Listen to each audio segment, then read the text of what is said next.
नमस्कार, आप देख रहे हैं नेशन वन। मैं हूं कनक बिष्ट। चलो रुक करते हैं खबरों का। मध्य प्रदेश में अकेला कटनी जिला ऐसा है जहां कटनी के 12 निजी कॉलेज संचालक मध्य प्रदेश सरकार के आदेशों की धज्जियां उड़ाते हुए कुल सचिव की बैठक में नहीं गए। वहीं हाईकोर्ट के आदेशों का चुनाव कराने के आदेश का पालन नहीं किया गया और निजी कॉलेज संचालकों को चुनाव कराना भी नागवारा गुजरा। देखिए इस रिपोर्ट में। मध्य प्रदेश सरकार के उच्च शिक्षा विभाग ने कॉलेजों में वर्षों से नहीं हो रहे छात्र संघ चुनाव को फिर से कराने का निर्णय लिया था और जो कॉलेज चुनाव नहीं कराएंगे उन कॉलेजेस की मान्यता खत्म करने की बात कही गई थी। प्राइवेट कॉलेज में चुनाव कराने को लेकर कुल सचिव रानी दुर्गावती यूनिवर्सिटी जबलपुर ने सभी चुनाव निर्वाचन अधिकारियों तथा निजी कॉलेज प्राचार्यों तथा संचालकों की बैठक 22 नवंबर को शासकीय गृह विज्ञान महाविद्यालय जबलपुर में रखी गई थी, परंतु कुल सचिव की बैठक में भी कटनी के गैर अनुदान प्राप्त निजी कॉलेजों के प्राचार्य और संचालक नहीं पहुंचे। इसी क्रम में सभी शासकीय कॉलेजेस में 30 अक्टूबर को छात्र संघ चुनाव संपन्न हो गए थे, लेकिन प्राइवेट कॉलेजों में चुनाव नहीं हुए थे। बावजूद इसके एक महीना बीतने के बाद भी उनकी मान्यता खत्म नहीं की गई।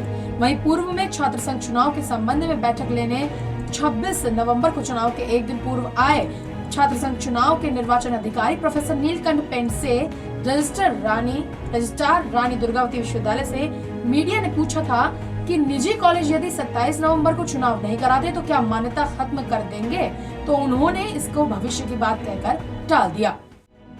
छात्र संघ जो चुनाव हो रहे हैं ये विश्वविद्यालय के आदेश से नहीं हो रहे, राज्य शासन के आदेश से हो रहे हैं। तो राज्य शासन का जो पक्ष होगा वो पक्ष से अवगत करा दिया जाए। ये भविष्य का प्रश्न है, इसके बारे में बाद में निर्णय लिया जाए। उच्च शिक्षा विभाग के संभागीय अतिरिक्त संचालक के एल जैन शासकीय तिलक कॉलेज और महिला कॉलेज कटनी के दौरे पर आए, जिस पर भाजपा से संबंधित एबीवीपी के छात्र नेताओं ने अतिरिक्त संचालक अधिकारी को घेर लिया और उनसे निजी कॉलेज में चुनाव नहीं करा जाने पर निजी कॉलेजों की मान्यता खत्म कराने की बात कही, जिस पर अतिरिक्त संचालक ने कहा कि कुल सचिव रानी दुर्गावती से बात की जाएगी।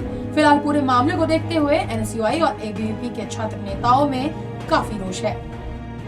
27 तारीख को चुनाव थे जो किसी निजी कॉलेज में नहीं हुए चुनाव।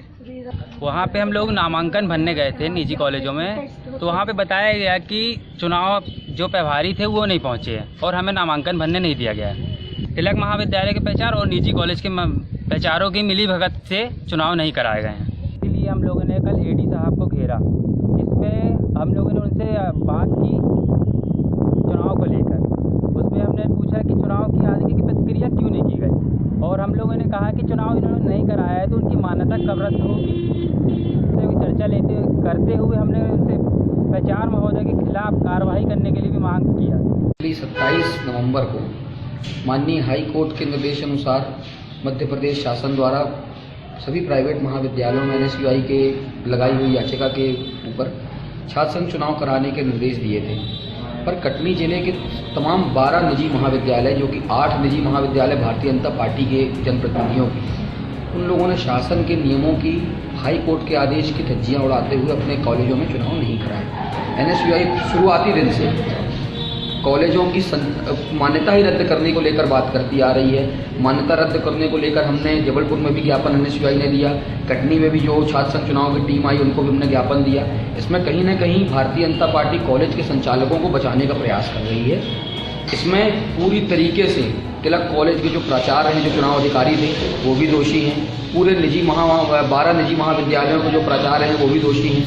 हमारी शासन से ये मांग है कि जब शासन के नियम के अनुसार, नियम के विरुद्ध में और हाई कोर्ट के आदेश के विरुद्ध में जब इन लोगों ने चुनाव नहीं कराए तो इनकी मान्यता पूरी रूप से रद्द होनी चाहिए। कटनी से योगेश खरे की रिपोर्ट।